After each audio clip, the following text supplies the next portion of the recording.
Section 2. Des degrés des différentes passions qui s'accordent avec la convenance. Introduction. La convenance de chaque passion excitée par des objets qui ont une relation particulière avec nous-mêmes, le niveau de la passion jusqu'où le spectateur peut nous accompagner, doit de toute évidence consister en une certaine médiocrité.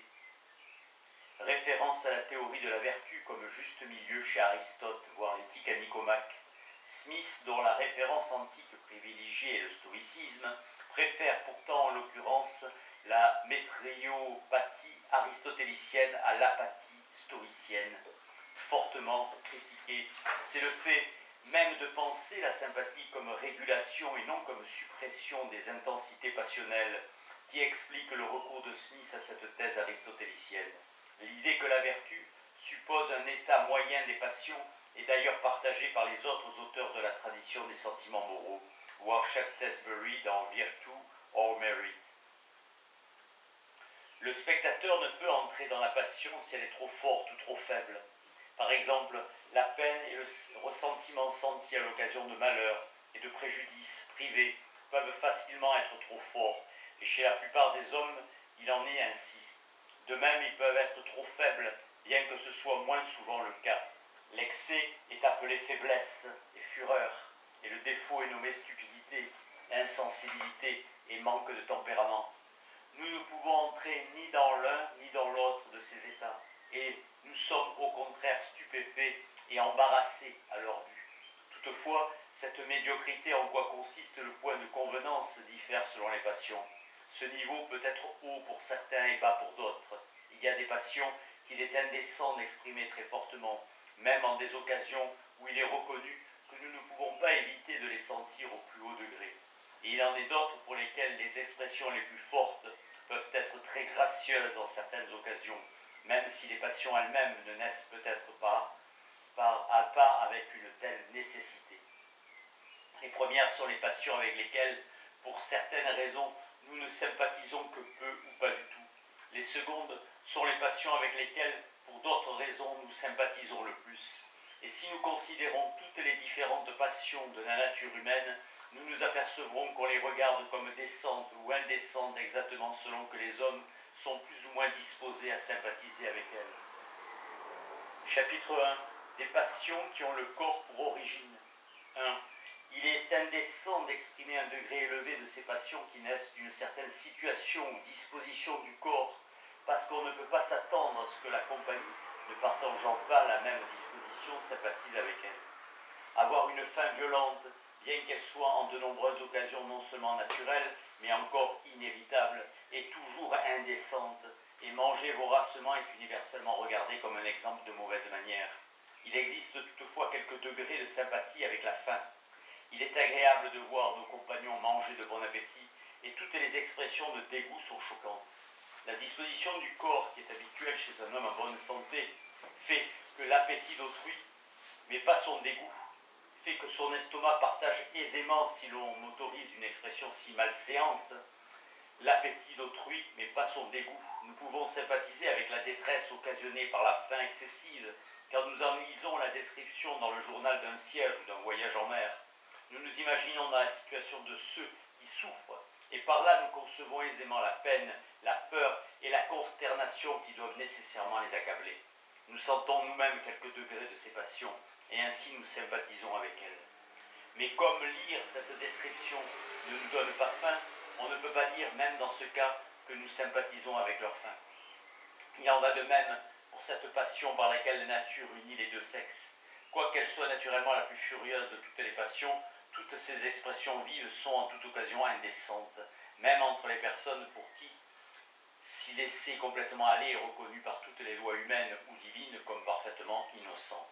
Il semble toutefois qu'il existe quelques degrés de sympathie même avec cette passion. S'adresser à une femme comme nous parlerions à un homme est inconvenant. On s'attend à ce que sa compagnie doive nous inspirer plus de gaieté, plus d'amabilité et d'attention, et une entière insensibilité à l'égard du beau sexe rend un homme quelque peu méprisable, même aux yeux des autres hommes. Telle est notre aversion contre tous les appétits qui ont le corps pour origine.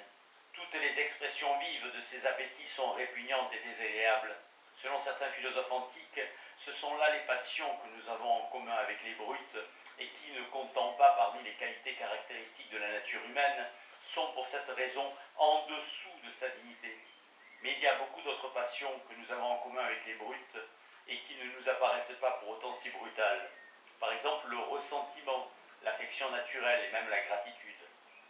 La vraie cause de ce dégoût particulier que nous concevons pour les appétits du corps, car nous les voyons chez les autres hommes, c'est que nous ne pouvons pas entrer dans ces appétits. Même pour la personne qui sent ces appétits, l'objet qui les a excités cesse d'être agréable aussitôt qu'ils sont satisfaits. Sa présence lui devient souvent choquante. Cette personne cherche en vain le charme qui l'a transportée il y a tout juste un moment, et pas plus qu'une autre personne, elle ne peut entrer dans sa propre passion. Quand nous avons mangé, nous demandons que les plats soient retirés, et c'est de la même manière que nous devrions disposer des objets de nos désirs les plus enflammés et passionnés, si ces objets n'existaient d'autre passion que celles qui ont le corps pour origine. Si dans l'Empire, sur ces appétits du corps que consiste cette vertu qu'on nomme proprement la tempérance, convenir ces appétits dans ces limites qu'exige la santé et la fortune relève de la prudence. Mais les confiner dans ces limites que requièrent la grâce, la convenance, la délicatesse et la pudeur est affaire de tempérance. Renvoie à la distinction aristotélicienne entre vertu intellectuelle et vertu éthique. 2. C'est pour la même raison que crier sous l'effet de la douleur physique, si intolérable soit-elle, semble toujours contraire à la virilité et malvenue. On a pourtant beaucoup de sympathie même avec la douleur physique, si comme cela déjà a été observé, je vois un coup ajusté et tout près d'atteindre la jambe ou le bras d'une autre personne, je me rétracte et je retire naturellement ma jambe ou mon bras. Et lorsque le coup porte en quelque mesure, j'en sens la douleur, tout comme celui qui souffre. Ma douleur est cependant excessivement faible, et pour cela, ne pouvant l'accompagner s'il pousse un cri violent, je ne manque jamais de le mépriser. Et tel est le cas pour toutes les passions qui ont le corps pour origine.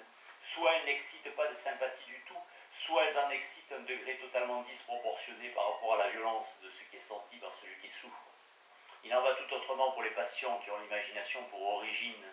La disposition de mon corps ne peut qu'être très peu affectée par les changements qui sont provoqués dans celui de mon compagnon.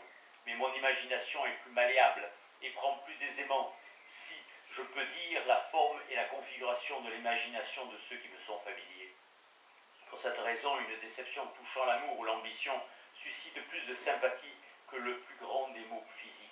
Ces passions naissent entièrement de l'imagination. La personne qui a perdu toute sa fortune, si elle est en bonne santé, ne sent rien dans son corps. Ce qui la fait souffrir provient uniquement de l'imagination qui lui représente que la perte de sa dignité, l'abandon de ses amis, le mépris de la part de ses ennemis, la dépendance, le besoin et la misère vont rapidement s'abattre sur elle.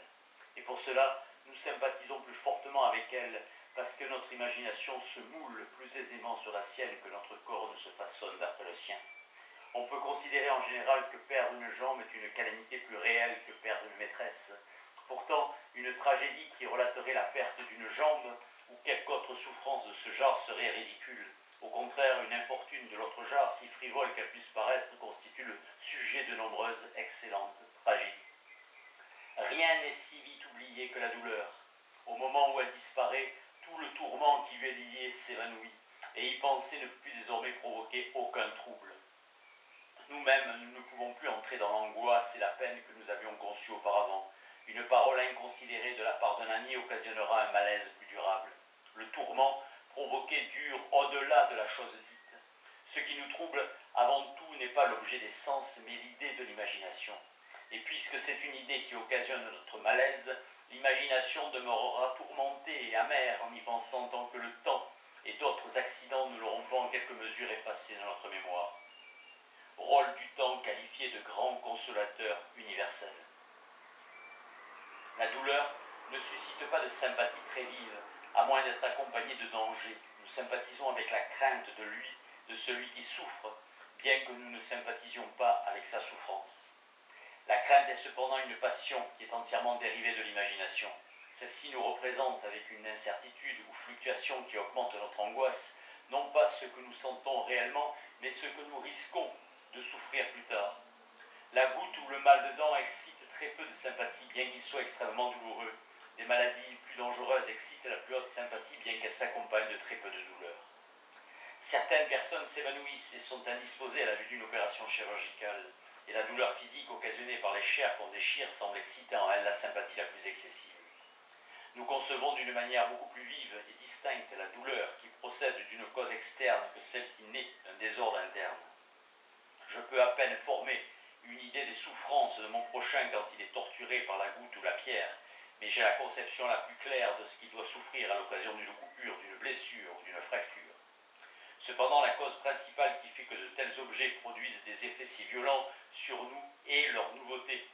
Qui a été témoin d'une douzaine de dissections et d'autant d'amputations regarde toujours par la suite les opérations de ce genre avec la plus grande indifférence et souvent avec la plus parfaite insensibilité.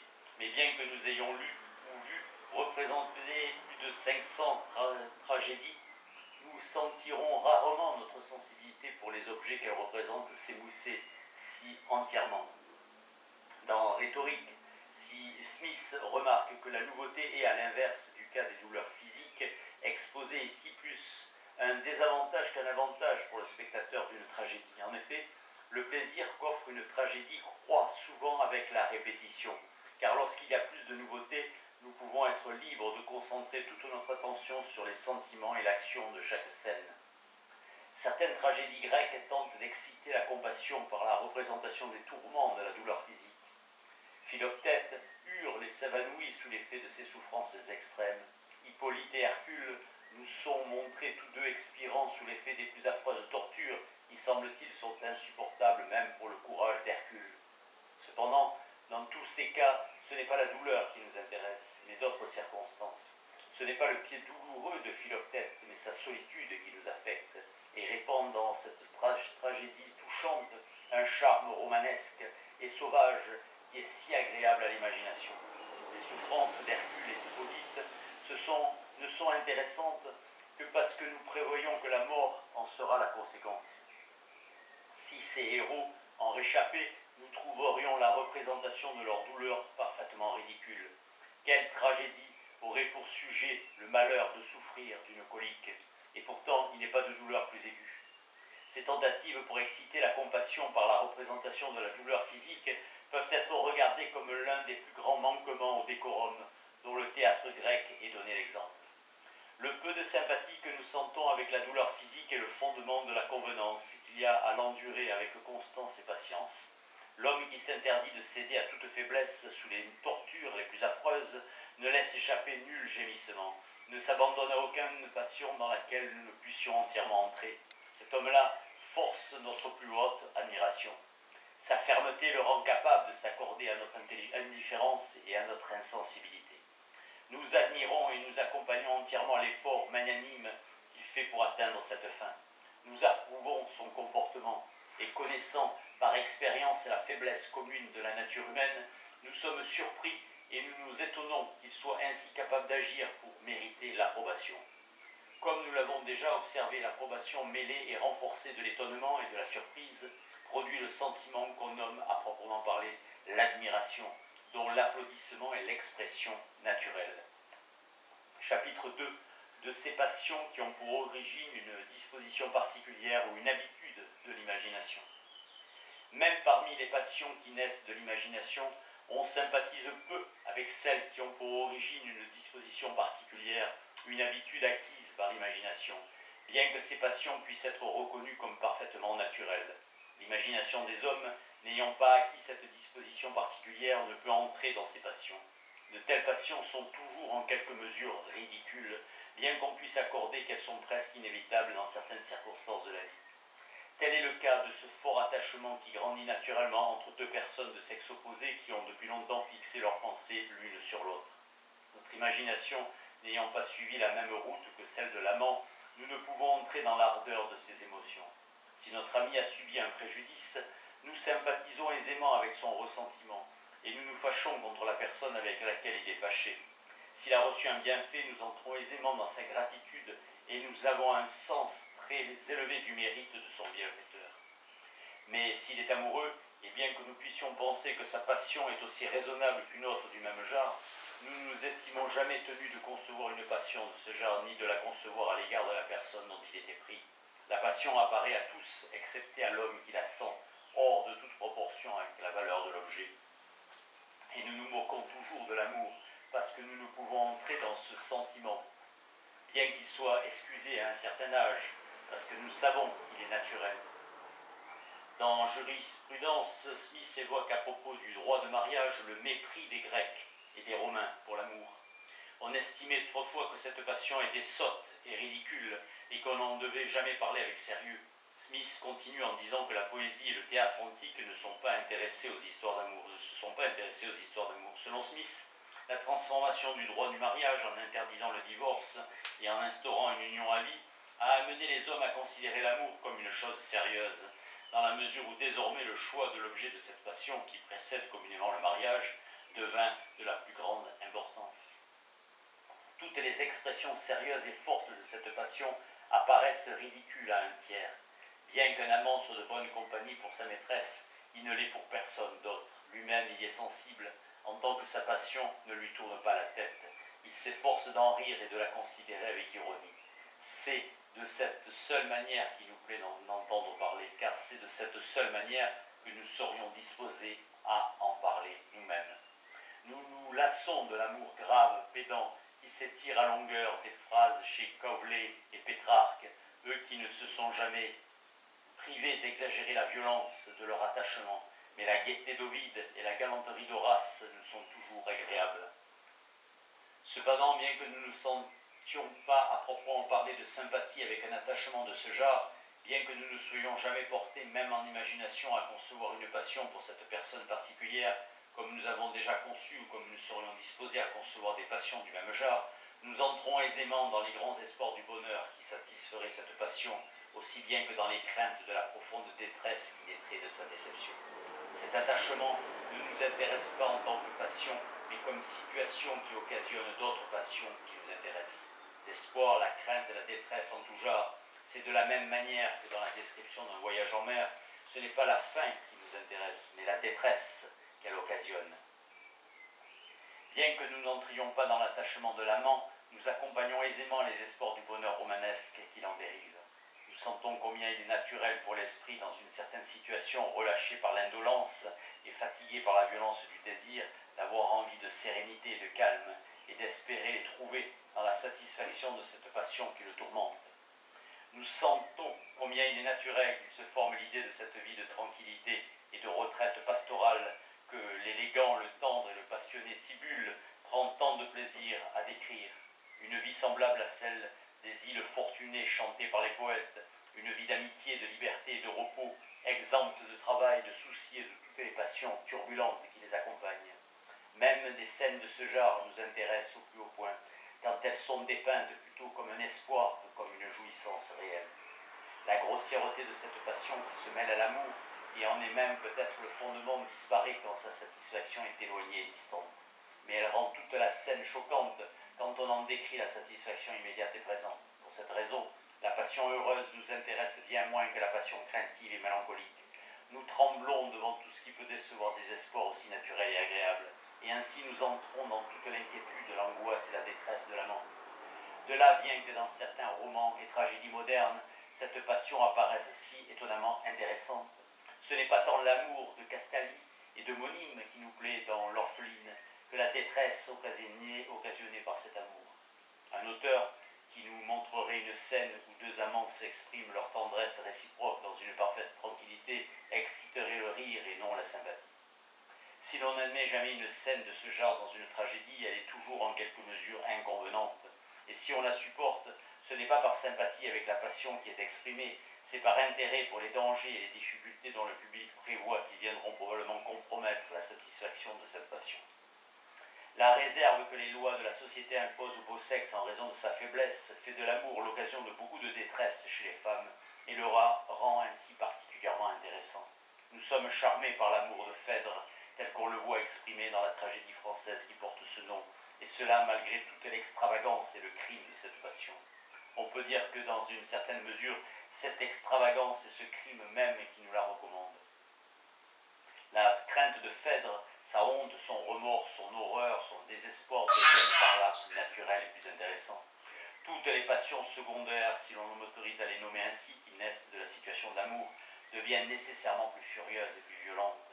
C'est avec ces passions secondaires uniquement qu'on peut proprement dire que nous sympathisons. Toutefois, de toutes les passions qui sont disproportionnées à la valeur de leur objet de façon aussi extravagante, l'amour est la seule qui semble avoir en elle quoi que ce soit de gracieux ou d'agréable. Même pour les esprits les plus faibles, d'abord, bien qu'il puisse être ridicule, l'amour n'est pas naturellement odieux par lui-même, et bien que ses conséquences soient souvent fatales et terribles, ses intentions sont rarement malveillantes. Ensuite, bien qu'il y ait peu de convenance dans la passion elle-même, il y en a beaucoup dans certaines des passions qui l'accompagnent toujours.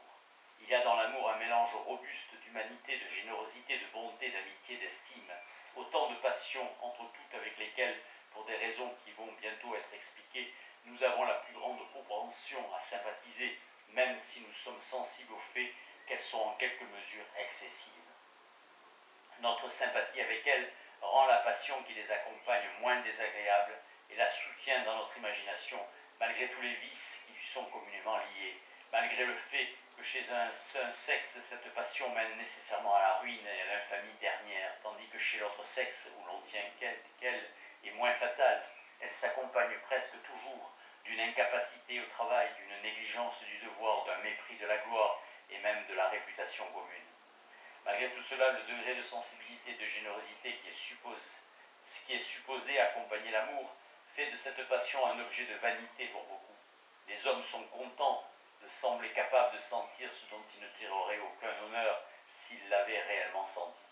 C'est pour une raison du même genre que nous devons avoir une certaine réserve quand nous parlons de nos amis, de nos études, de notre métier.